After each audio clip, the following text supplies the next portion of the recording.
Hi, this is vlog 10 in the Lockdown Magnifying Lens series.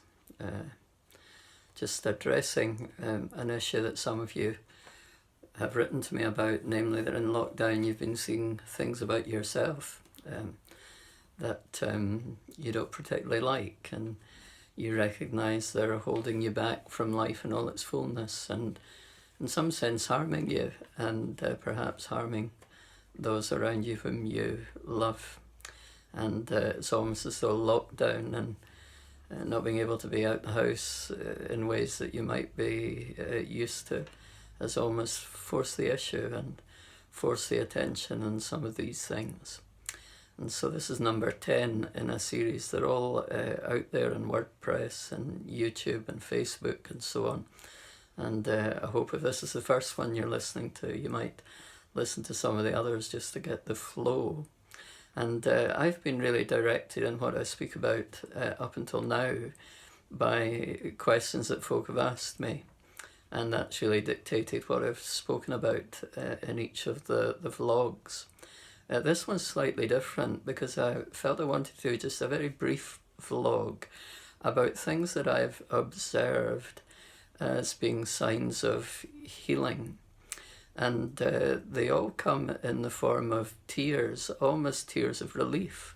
Of course there can be tears of different sorts, tears of just sheer distress and devastation, but there are tears of relief as well. And I've seen people over these decades as I passed are crying tears of relief in the process of me trying to help them pastorally. And almost all of these have been in the context of me as a Christian pastor taking care of the flock. So it's been other believers, but just very occasionally I've tried to help those with some of the things I've been saying in these vlogs, addressing them to non-believers as well, and they seem to have brought a measure of relief. But let me just tell you three times that three truths that seem to have brought forth tears of relief in people over the years. And I've jotted them down so I don't forget them. The first one is when I've actually felt I had to say to people in the name of the Lord, you are not to blame. You are not to blame. And sometimes I've seen that one particularly helps those whose trouble really stems from childhood. It may be a marriage breakdown. It may be the split up of the family in some other way. It may be seeing the unhappiness of a mother or a father that didn't necessarily need to lead to breakdown. It may have been the sadness of depression, seeing that in a parent or something. And I think a child tries to make sense of things that parents and adults are meant to be okay. And therefore, if they're not okay, it must be something to do with me. I'm to blame. Often that can lead to the abandonment, not so much of childhood innocence, but just of childhood itself. And when a child feels responsible for the pains and the distresses of the adults around them, it's almost as though the child becomes the parent and has to parent the parents and parent the adults. And that can actually lead to quite severe damage. It leads to the loss of childhood, it leads to the loss of play, it leads to the loss of fun. And it can also produce quite an intense anger.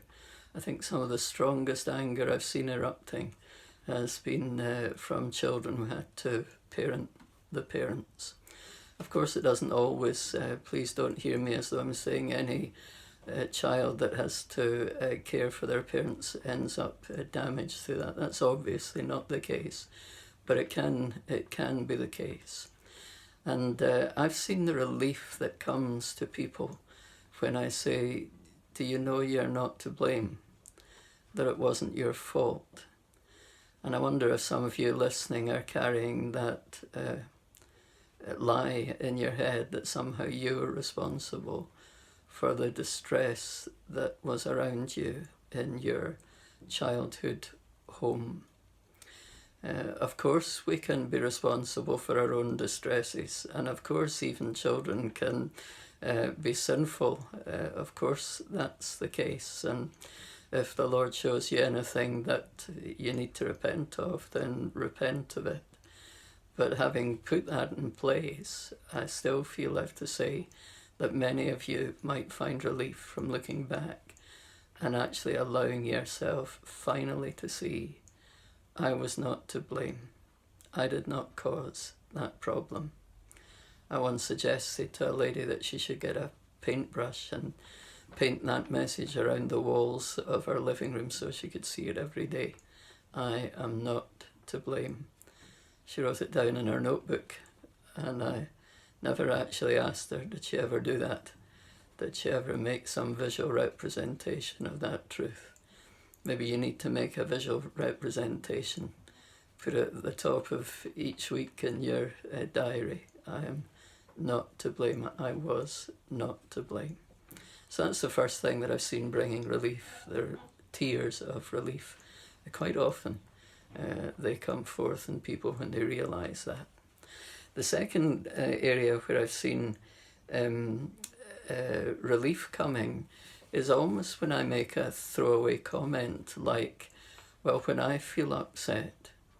And that has brought forth tears of relief and also expressions of amazement. And the people will actually have stopped me in the past, and as I've been pastoring, and they'll say, what did you just say? I said, well, when I feel upset or low, then I, etc., etc. And the question then is usually, do you mean that you feel upset sometimes and you feel low sometimes? And I say, well, of course, that's part of being a human being. I think when we've struggled a lot with what we might call abnormal levels of upset and lowness and difficulty, you almost forget that feeling low or normal to some measure, to some extent, for some of the time, is actually part of a normal human experience. I think that's very important for when people start to get better. I remember one person who was experienced a wonderful setting free from depression, and it really was a miracle of God. And it doesn't always happen like that. Sometimes it's a process, and this time it seemed to be just a stepping down of the God of heaven, and deliverance and freedom came. But it was a few weeks later that she seemed to be troubled because she felt low or felt upset. And in that context, I said, you know, when I feel low or upset, and it got this reaction of amazement and wonder. Maybe some of you are in the process of healing, and you need to be very clear about this, that actually being low or upset is a normal part of human living. And you shouldn't be terrorized by that or very fearful of that. That's something that God can help us with. He's near to those who are crushed in spirit.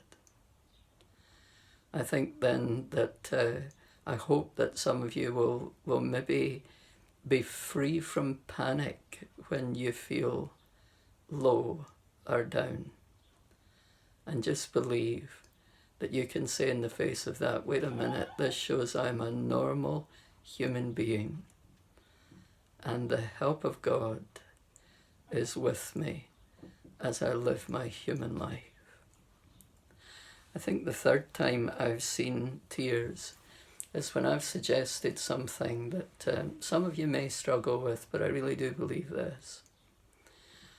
I've actually felt led at times to say to people Do you know it's all right to say to God, Father, I don't understand. Is it okay for me to say this? I somehow wish, looking back, that things could have been different.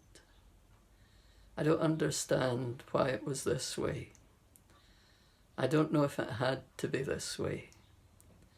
But Father, I just want to say to you in all honesty, I wish things could have been different.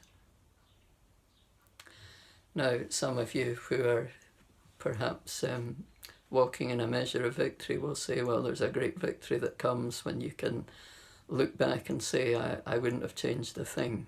You can look back even on stories of great distress and say, do you know what, I wouldn't have changed a thing because I can see that God has brought me through all of that to bring me to this point where I know Him and love Him and trust Him, and I'm walking in victory, and I can look back and I can see how elements of the past He has redeemed and somehow brought a purpose out of them. Don't put the far down the road of victory onto those who are still struggling to break into its foothills. It's all right to say, Father, I don't understand, and somehow I just want to say to you, I do feel I wish things could have been different. Don't pretend with God to be further down the road of acceptance and trust and victory than you are. I've seen the tears of relief as people have said to God, in an atmosphere of safety, in an atmosphere of His kind, tender compassion, Father, is it okay to say this? I just want to say, I wish things could have been different. And I can't put this theologically, but I know that Jesus will sit close to you with that thought. I once saw a picture of someone who had been badly abused in their childhood, and they were sitting, as it were, in the bottom of a bottleneck cell, and there was no way out. And they sat down, and I saw them as a 7-year-old when the abuse had been at its worst, and there was a look in their face as this 7-year-old saying, I don't understand this. This should never happen to a child. And Jesus came in, and you know what He did? He sat down beside the 7-year-old. And the look in his face mirrored the look in her face exactly. This should never happen to a little 7-year-old girl. And the compassion of that picture kept that lady on a level place, not a place of victory, not a place of climbing up, on a level place. And then eventually the picture changed, and Jesus, as it were, spat in His hands and rubbed them like a workman, rubbed them on his sides, and stretched down His hand and said, come on then, let's get you out of here.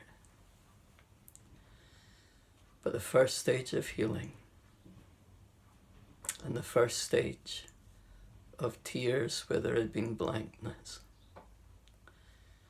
was when Jesus sat down and entered into that mystery. This should never happen to a 7-year-old. So I hope you'll find vlog number 10 helpful. Maybe you need to hear you're not to blame. If there's things you do need to repent of them and find the forgiveness. But I wonder if you're carrying false blame, false responsibility, and you've shouldered a false sense of responsibility for far too long. It's time to take that off your shoulders with relief. Number 2, it's normal to feel upset and low. Not all the time, but sometimes. And you don't need to fear when that happens that it's a necessary sign that you're going out of your mind or that there's something seriously wrong. Number 3, Jesus comes to share in the mystery of your wondering. This should never happen to a human being. So I hope these thoughts will help you and bring you a measure of peace and hope. Maybe they'll release tears, healing tears in you. God bless, and bye for now.